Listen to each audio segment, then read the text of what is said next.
নমস্কাৰ বন্ধুসকল, আমি যদি আমাৰ ভাৰতৰ প্ৰাচীনতম ইতিহাসৰ কথা ক'বলৈ যাওঁ তেন্তে আমি পোনপ্ৰথমে মহাভাৰত আৰু ৰামায়ণৰ কথা ক'ব লাগিব।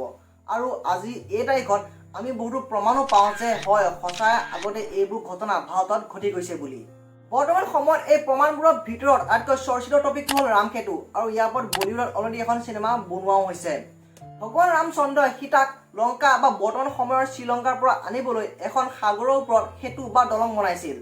ভগৱান ৰামচন্দ্ৰৰ যিহেতু নিৰ্দেশতে এই সেতুখন বা এই দলংখন বনোৱা হৈছিল, গতিকে এই সেতুখনকে কোৱা হয় ৰামসেতু বুলি। এতিয়া কথাটো হ'ল যে ৰামসেতু আছিল কি বা ৰামসেতু কেনেকৈ বনোৱা হৈছিল, বা বৈজ্ঞানিক দৃষ্টিভংগীৰে চাবলৈ গ'লে ৰামসেতু আজিৰ তাৰিখত কিয় নোহোৱা হৈ গ'ল, আদি সকলোবোৰ কথাৰ বিষয়ে আজি আমাৰ এই ভিডিঅ'টোত আমি আলোচনা কৰিম। গতিকে আহক আজি কিছু নতুন কথা শিকো আৰু ভিডিঅ'টো আৰম্ভ কৰোঁ।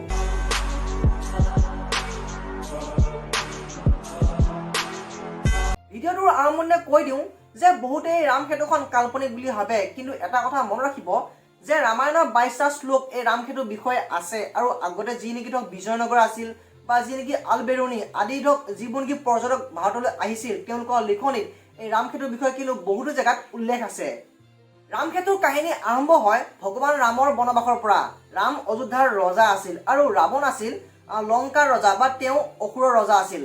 ৰাৱণ বহুত অহংকাৰী আছিল। তেওঁ ব্ৰহ্মাৰ পৰা তেওঁক যাতে অসুৰ দানৱ ৰাক্ষস বা দেৱতা তেওঁ যাতে কোনেও মাৰিব নোৱাৰে তাৰ বাবে তেওঁ ব্ৰহ্মাৰ পৰা বৰ খোজে। কিন্তু তেওঁ এই বৰ খোজাৰ ভিতৰত তেওঁ মানুহৰ নামটো ক'বলৈ পাহৰি গ'ল। একচুৱেলি ৰাৱণে কেতিয়াও ভবাই নাছিল যে মানুহেও তেওঁক কেতিয়াবা কিবা অপকাৰ সাধিব পাৰিব বুলি। সেইখিনি সময়ত ৰাৱণক মাৰিবলৈ কোনো উপায় নাছিল, যাৰ বাবেই নেকি এই ভগৱান বিষ্ণুৱে এই পৃথিৱীত মানৱ ৰূপে অৱতাৰ ধাৰণ কৰিব লগা হ'ল, আৰু এই ভগৱান বিষ্ণুৱে অৱতাৰ লয় ভগৱান ৰামৰ, আৰু ৰামৰ হাততেই এই ৰাৱণৰ এই অহংকাৰী ৰাৱণৰ মৃত্যু হয়। চাওক, ৰাৱণ যদিও এজন অহংকাৰী আছিল, কিন্তু তেওঁ এজন বহুত ডাঙৰ জ্ঞানী পুৰুষ আছিল। তেওঁ এজন ইঞ্জিনিয়াৰ আছিল। তেওঁ সোণৰ অলংকাৰ বনাইছিল। তেওঁ এজন বহুত ডাঙৰ ব্ৰাহ্মণ, আৰু তেওঁ এজন বহুত ডাঙৰ শিৱভক্ত আছিল। दशानन रावण, तुम्हारे समान शक्तिशाली ब्राह्मण न तो आज तक जन्मा है और न ही भविष्य में उत्पन्न होगा। ভগৱান ৰামৰ যেতিয়া নেকি এই 14 বছৰৰ বনবাস হয়, তেতিয়াই এই ৰাৱণে সীতাক হৰণ কৰি যায় লংকা মানে বৰ্তমান সময়ৰ শ্ৰীলংকালৈ। আৰু এই ৰামে সীতাক বিচাৰি বিচাৰি লগ পায় হনুমান আৰু সুগ্ৰীৱক। এতিয়া এই গোটেই কেইজনে যাব লাগে লংকা মানে বৰ্তমান সময়ৰ শ্ৰীলংকালৈ, কিন্তু মাজত আছে সাগৰ। এতিয়া যাব কেনেকৈ?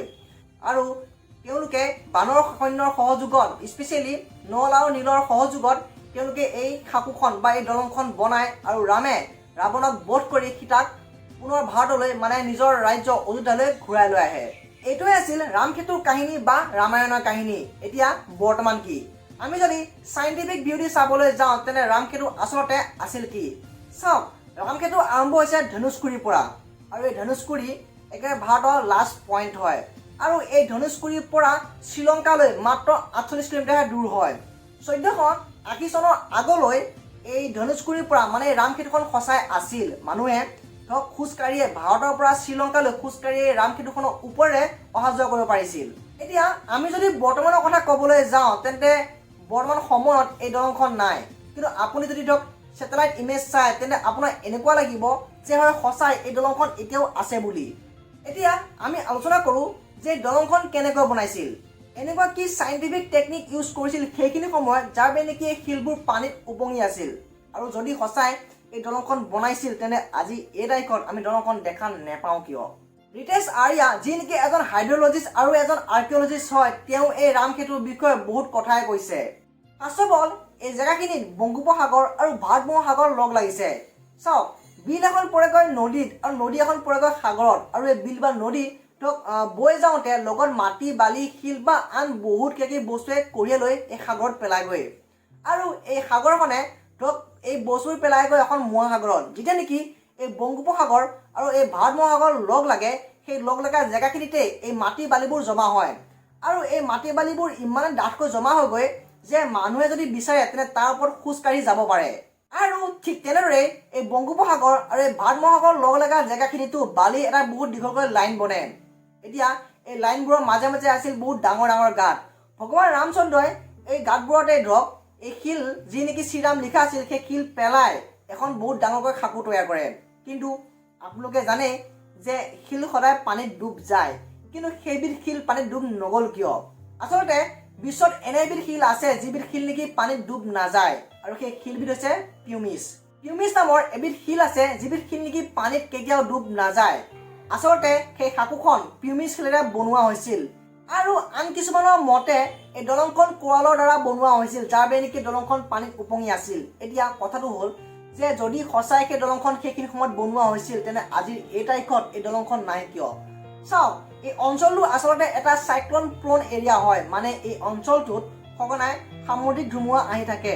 হয়তো 1480 চনৰ পিছত চাগে এটা ডাঙৰ ধুমুহা আহিছিল আৰু এই দলংখন একেবাৰে ধ্বংস হৈ যায়। আৰু আন এটা কাৰণ আছে, আৰু সেইটো হৈছে যে দিনে দিনে বাঢ়ি অহা সমুদ্ৰ পৃষ্ঠ।